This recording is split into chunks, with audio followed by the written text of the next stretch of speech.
Everybody surfs up. It's Tulsi time.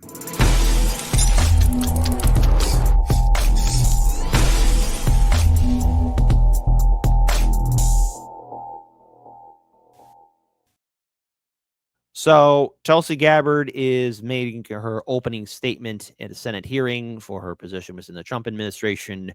So without further ado, I want to definitely thank my colleagues and viewers who have been sending me information and updates. That's right. I got little birds on the ground. The Kit Cabello network is massive and uncontrollable. So huge shout out to my viewers and subscribers. All of you people make the show. So here's the opening statement from former Representative Tulsi Gabbard. Very much, Mr. Chairman. Before I begin, I too would like to start by offering my prayers and condolences to those who were killed in last night's horrific crash. Senator Warner, Senator Moran, our condolences and prayers are with you and all of your constituents. Again, Chairman Cotton, Vice Chairman Warner, and all of the members of the committee, it's an honor to be here before you today. I've appreciated the opportunity to meet with so many of you and address your questions and concerns before today's hearing. I know they've gone, but I'm grateful to Senators Burr and Ernst for their trust and their confidence in taking time to join us here today. To my husband, Abraham, my family, friends, fellow veterans, Medal of Honor recipients, and patriots, thank you for your love and support. I'm honored and grateful to President Trump for his trust and confidence in nominating me to serve our country as the Director of National Intelligence at a time when trust in the intelligence community, unfortunately, is at an all-time low. Chuck Schumer admitted a few years ago, quote, "You take on the intelligence community, they have 6 ways from Sunday at getting back at you." For too long, faulty, inadequate, or weaponized intelligence have led to costly failures and the undermining of our national security and God-given freedoms enshrined in the Constitution. The most obvious example of one of these failures is our invasion of Iraq based upon a total fabrication or complete failure of intelligence. This disastrous decision led to the deaths of tens of thousands of American soldiers, millions of people in the Middle East, mass migration, destabilization, and undermining of the security and stability of our European allies, the rise of ISIS, strengthening of Al-Qaeda and other Islamist jihadist groups, and strengthening Iran. Here are just a few other examples. The American people elected Donald Trump as their president not once, but twice. And yet the FBI and intelligence agencies were politicized by his opponents to undermine his presidency and falsely portray him as a puppet of Putin. Title I of FISA was used illegally to obtain a warrant to spy on Trump campaign advisor Carter Page, using a Clinton campaign-funded false dossier as their so-called evidence. Biden campaign advisor Tony Blinken was the impetus for the 51 former senior intelligence officials' letter dismissing Hunter Biden's laptop as disinformation specifically to help Biden win the election. Former DNI James Clapper lied to this committee in 2013, denying the existence of programs that facilitated the mass collection of millions of Americans' phone and internet records, yet was never held accountable. Under John Brennan's leadership, the CIA abused its power to spy on Congress, to dodge oversight, lied about doing it until he was caught, and yet has never been held responsible. Under Biden, the FBI abused its power for political reasons to try to surveil Catholics who attend traditional Latin Mass, labeling them as quote unquote radical traditionalist Catholics. Personally, just 24 hours after I criticized Kamala Harris and her nomination, I was placed on a secret domestic terror watch list called Quiet Skies. Now, I have my criticism for Tulsi Gabbard, especially in regards for her stances on a few things, especially the crisis in Gaza, among others. But one thing that I don't like is when people are put on watch lists, censored, suppressed, silenced. And I know this goes for everyone because I've gone through it too. No, not on Silent Skies, thank goodness. But I too have been censored, and all of us in our own right have dealt with it. But in regards to the Intelligence Committee and what she'll do, I am ever hopeful that maybe she could do things differently. But the thing is, once you're part of the system, its tentacles wrap around you and your idealism goes out the door. I mean, case in point, AOC, but AOC never was who she said she was. Bernie Sanders never said she said he was. All of these politicians, they all played a game because we all know that it's all connected. It's all part of that club. And as much as you want to sit here and say, yes, it's terrible, we're all being spied in on, it's been ongoing and continuous. We've been covering this since the early days of hard lens media. You can't change the system from within. It's like having the bear eat you and hoping that you could change the bear on the inside. No, the bear will crap you out. Sadly, there are more examples. The bottom line is this must end. President Yes, abiding, she is. The all-seeing eye of Sauron, I mean Hillary, is watching. Trump's reelection is a clear mandate from the American people to break this cycle of failure, end the weaponization and politicization of the intelligence community, and begin to restore trust in those who've been charged with the critical task of securing our nation. If confirmed as DNI, I will do my very best to fulfill this mandate and bring leadership to the intelligence community with a laser-like focus on our essential mission, ensuring the safety, security, and freedom of the American people. As the President's principal intelligence advisor, I'll begin by leading by example, checking my own personal views at the door, and committing to delivering intelligence that is collected, analyzed, and reported without bias, prejudice, or political influence. I enlisted in the Army because of the horrific terrorist attack on September 11th and volunteered to deploy to Iraq in 2005, where I served in a medical unit. After nearly 22 years in uniform with 3 combat deployments to the Middle East and Africa, I'm now a lieutenant colonel in the U.S. Army Reserve, where I serve as a battalion commander of soldiers in Oklahoma, Missouri, and Arkansas. I served in Congress for 8 years on the Homeland Security, Foreign Affairs, and Armed Services committees. And it's my experience in the military and in the halls of Congress that have given me a deep understanding of the complex challenges that our nation faces, in both roles engaging with world leaders, in both roles being privy to highly classified intelligence. So I know firsthand how essential accurate, unbiased, and timely intelligence is to the President, to Congress, and to our warfighters. I also know the heavy cost of intelligence failures and abuses. Oh, and the abuses go on and on and on. And actually, something very interesting did happen. Now, the thing is, we all know that heroic whistleblowers and journalists like Julian Assange and Edward Snowden have also been put on the chopping block. And what recently caught my attention, and this is why, again, you, my audience, make this show happen. Vice Chairman Mr. Warner, Senator, Democrat Senator from the great state of Virginia, tries to get to have Tulsi Gabbard say Edward Snowden is a traitor. Now, I know fully well in advance what she says, but I'll have all of you listen to it. Make your own decisions, whether or not this is truly how she feels and whether she has some push or pull, because we all know what Trump did to Julian Assange, because that did happen under his watch. The reason why censorship's so bad is because Trump didn't open the door. He blew open the door when Julian Assange was dragged on out of the Ecuadorian embassy.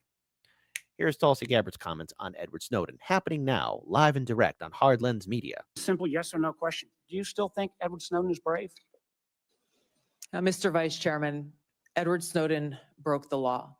I do not agree with or support with all of the information and intelligence that he released, nor the way in which he did it. There would have been opportunities for him to come to you on this committee or seek out the IG to release that information. Now, when I heard this and read the transcript, because let's face it, folks, I work fast. I was like, there's no way, Tulsi, that a guy snowed in was ever going to come before a U.S. Senate and be like, hey, there's war crimes and spying happening on the American people. You want to know what happened to him? Here's what would happen to him. Here's what would happen here, live in 3, 2, 1.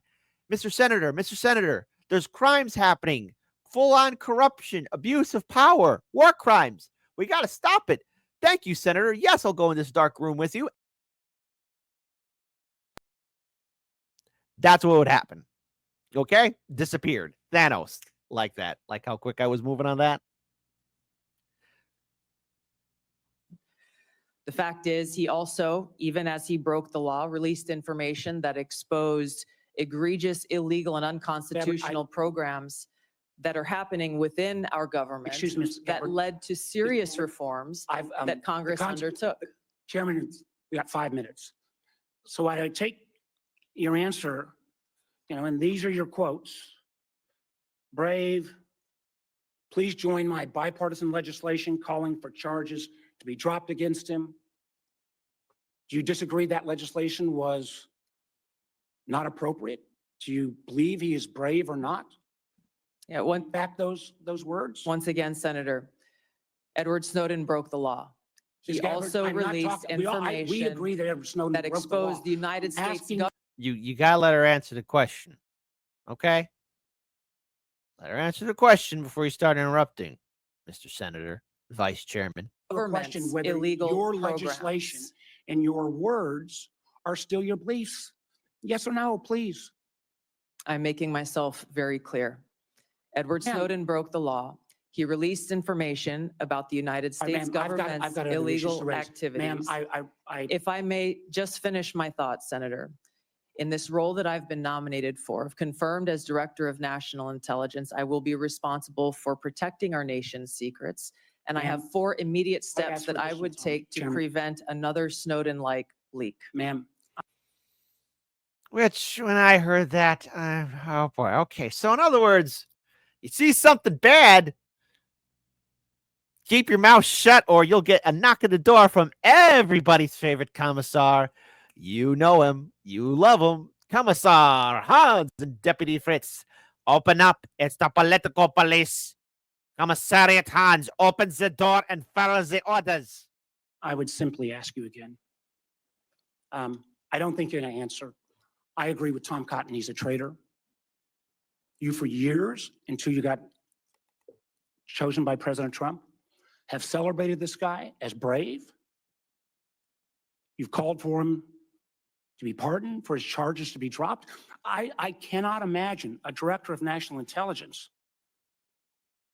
that would say that kind of behavior is okay.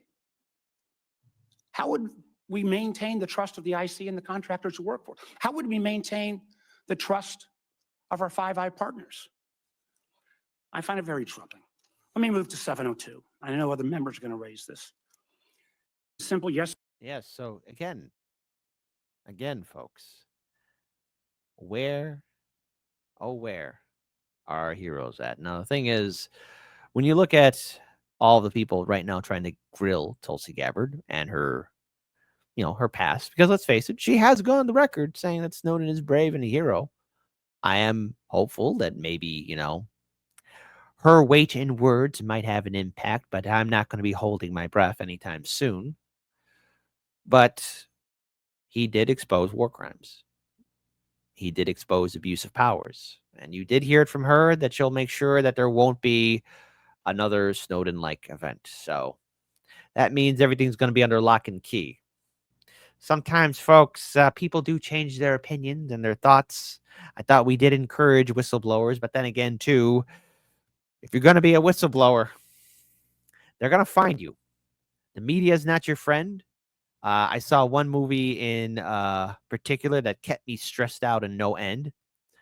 Sydney Sweeney starred in it. It was called Reality, and it had to deal with that infamous story in which The Intercept actually failed to protect one of the people coming forward as an anonymous whistleblower. If you want to see a movie that's going to keep you on edge, worst movie to watch at night. I don't recommend it, but there's a little bit more in the hearing, especially in regards for how Tom Cotton, chairman, is talking about Tulsi Gabbard and how she was smeared, especially being called a Russian asset. Now, the thing is, Tulsi Gabbard, especially during the early years of the 2016 Democratic election cycle, but then also during the 2020 primary, she was called a Russian asset, an Assad apologist. She's going to run for third party, all that jazz, which never happened in 2020. I'm dismayed by the attacks on Ms. Gabbard's patriotism and her loyalty to our country. For instance, Hillary Clinton has smeared Ms. Gabbard, calling her an asset of a foreign nation. Let me remind everyone that Ms. Gabbard has served in our Army for more than 2 decades. She has multiple combat tours, and she still wears the uniform to this day. She has undergone 5 FBI background checks. I spent more than 2 hours last week reviewing the latest, putting eyes on more than 300 pages. It's clean as a whistle. It's fine that we have differences of opinions on policies and programs. I suspect some of my Republican colleagues might disagree with some of Mrs. Gabbard's votes in the House of Representatives. Just as I suspect that some of my Democratic colleagues might criticize Ms. Gabbard's statements and actions since she saw the light and left the Democratic Party. But I sincerely hope that no one today will impugn Ms. Gabbard's patriotism and integrity. Now, continuing on, there's a little bit more from her opening statement that I want to return back to, because all of this stuff is breaking as we are speaking. So this was happening early on. This is the second half. Senator Collins, you led the creation of ODNI specifically to address those intelligence failures of 9/11 and Iraq's so-called WMDs. The need for the ODNI under strong leadership still exists today. If confirmed, I'll bring my experience and fresh eyes. Oh my God. Oh, look at that face. Look at that face right there. Oh man, she's like, I'm going to jump over this desk and hit you with the chair. If you think that fight in Dalton, Illinois was something, I'm going to make it look like another show, because this will be hell in a cell. I'll see you tonight, Tulsi Gabbard. That's probably what Miss Collins is thinking in her head right now. That's probably what she could be thinking. That maybe. I could be wrong. To leading the intelligence community. And my day one priorities will be to assess the global threat environment, identify where gaps in our intelligence exist, integrate intelligence elements, increase information sharing, and ensure that unbiased, apolitical, objective collection and analysis to support the president and policymakers' decision-making occur. I'll work to end the politicization of the intelligence community and ensure there is a clear mission focus in the IC on its core mission of this unbiased, apolitical collection and analysis of intelligence to secure our nation. I'll work to rebuild trust through transparency and accountability. This is a national security imperative.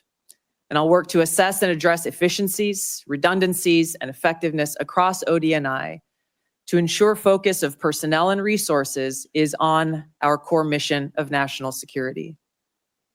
In my meetings that I've had with many of you, you expressed bipartisan frustration about recent intelligence failures, as well as the lack of responsiveness to your requests for information.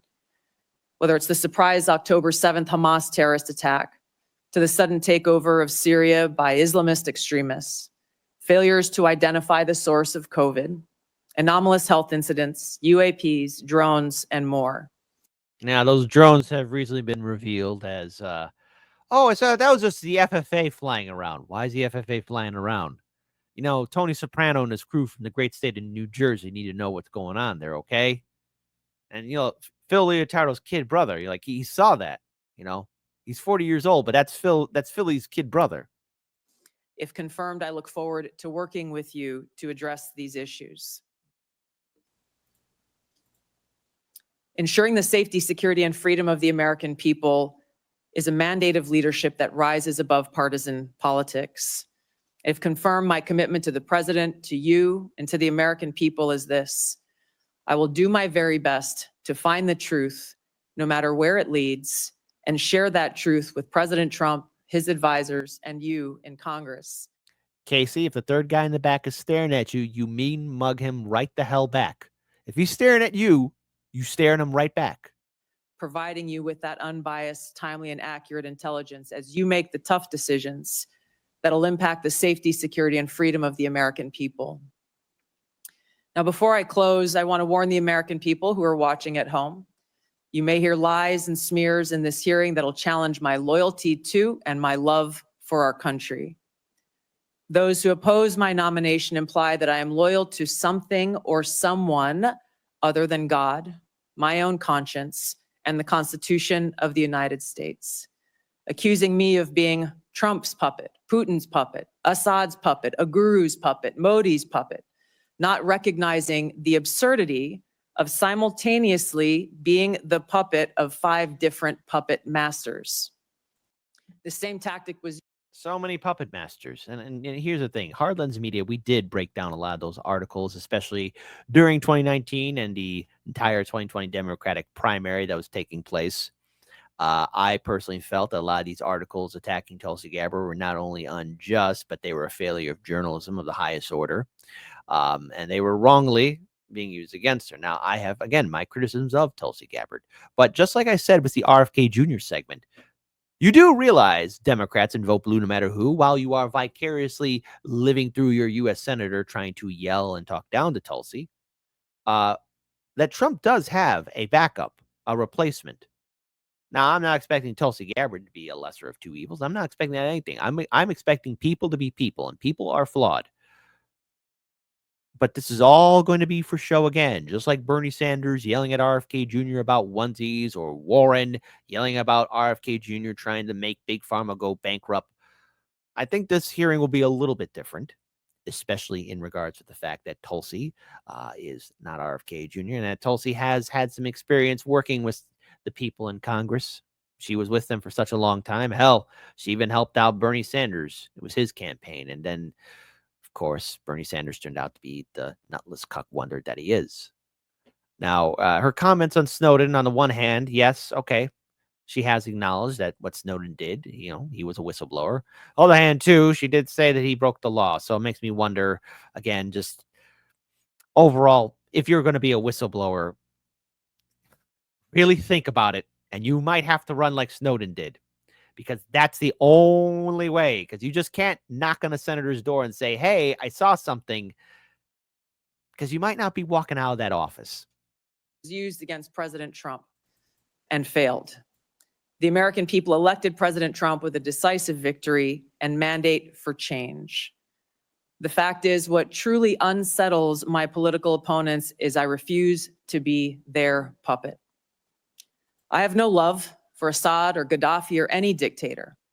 I just hate al-Qaeda. I hate that we have leaders who cozy up to Islamist extremists, minimizing them to so-called rebels. As Jake Sullivan said to Hillary Clinton, quote, al-Qaeda is on our side in Syria. Well, Syria is now controlled by an al-Qaeda offshoot, HTS, led by an Islamist jihadist who danced in the streets on 9/11 and who is responsible for the killing of many American service members. Democrat senators in the past resorted to anti-Christian bigotry against some of President Trump's judicial nominees like Amy Coney Barrett and Brian Boucher. I condemn those actions as a Democrat in Congress at the time, as religious bigotry must be thoroughly condemned by all of us, no matter the religion. Unfortunately, there are some Democrat senators who still don't understand the principle of freedom of religion and Article 6 of the Constitution. Quote, no religious test shall ever be.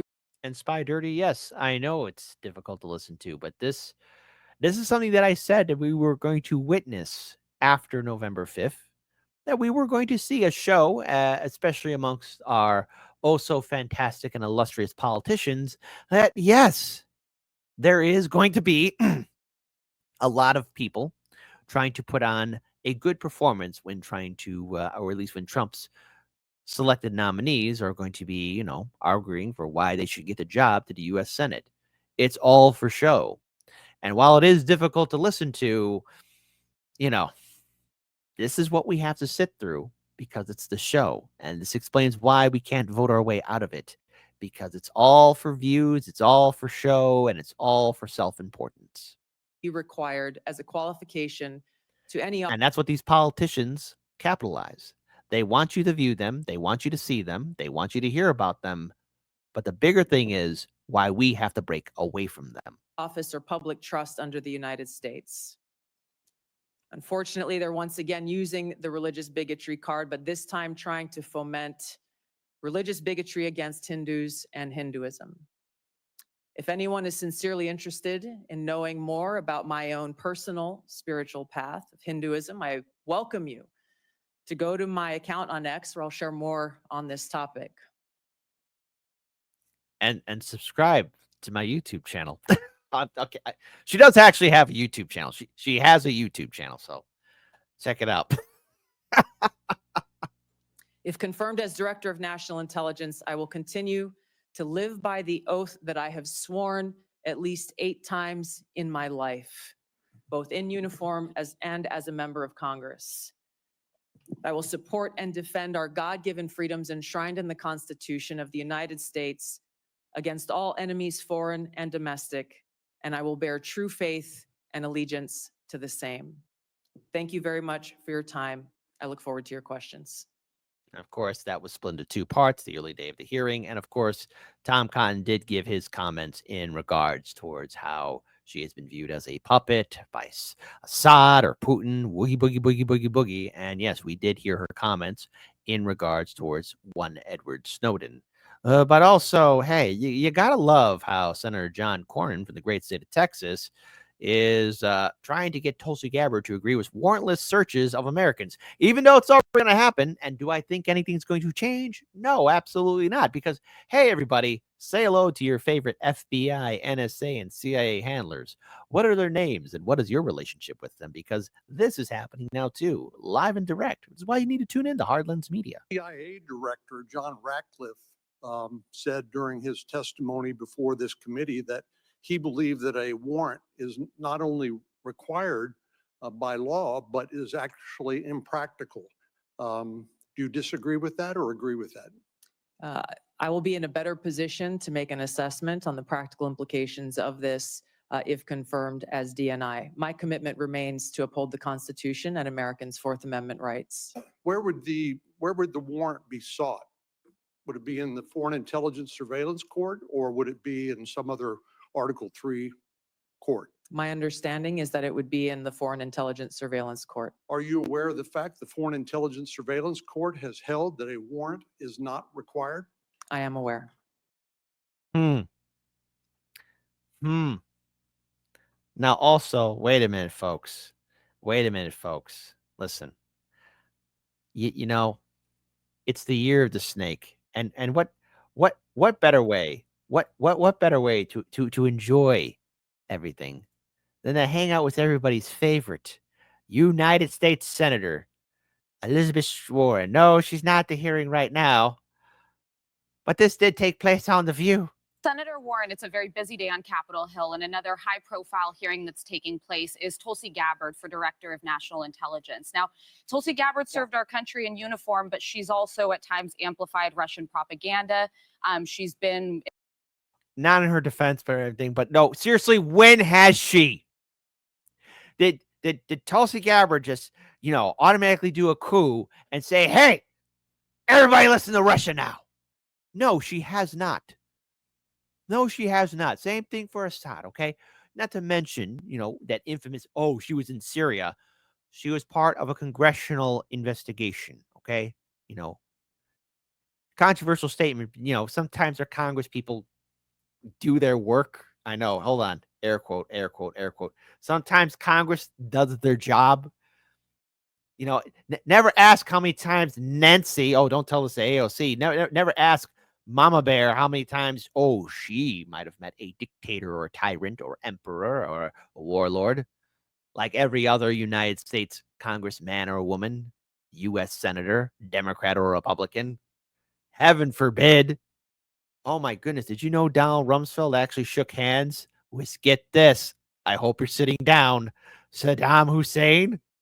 Did you know that the Taliban have met few U.S. presidents before the war on terror?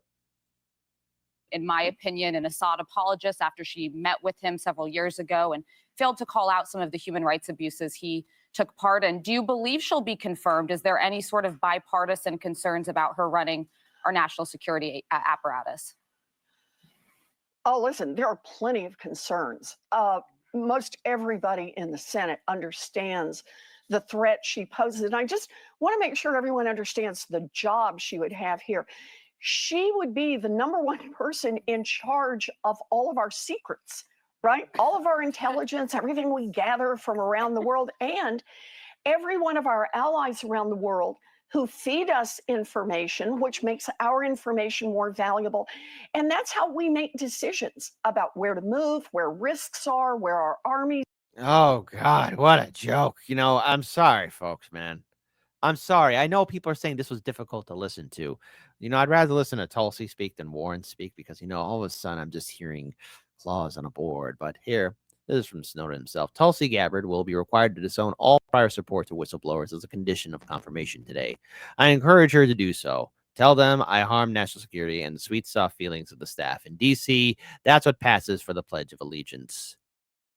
So there you go. That's from one Edward Snowden, of course. But while we are waiting, right now it's going to be a big question whether or not RFK Jr. or Tulsi Gabbard do get the job or not.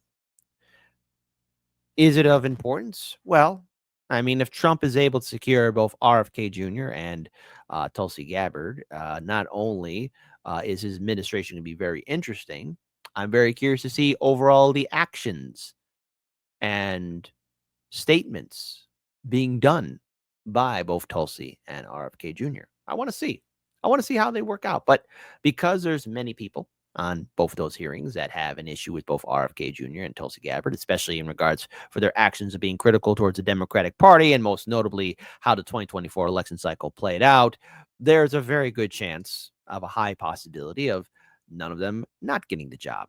But then, so those same people who might be cheering and saying, ha, Tulsi and RFK Jr. are not going to be part of the administration, you do realize that Trump still has to fill in those positions, right? And that Trump has a backup and then another backup. He's going to get what he wants nonetheless, despite whatever any kind of Democrat or Republican politician wants. He's going to get what he wants because an administration has to get to work. Do I think that things are going to change if either Tulsi or RFK Jr. get their administrative positions within the Trump admin? No, I don't. I've learned and been in this game long enough to realize that when it comes down to Washington, D.C., we're on the menu. We don't dictate how policy is going to be played out. That power has left our hands. The participation event where we get our participation trophy and our nice big shiny sticker is over. 2024, the year of the dragon, is over. Now it's 2025, the year of the snake. I hope everyone's having a very safe, happy Lunar New Year. If we want to have a better future, don't put stock into politicians or people. It's up to us. And there's always going to be somebody waiting in the wings. And no matter how this hearing turns out, Trump will win. Democrats, the election is over. You got 4 years to deal with him. I'm pretty sure there's going to be another big showboat Broadway star event in which the Democrats can yell about Trump or yell at the people associated with him. All the while, hey, the American people, how's your life doing?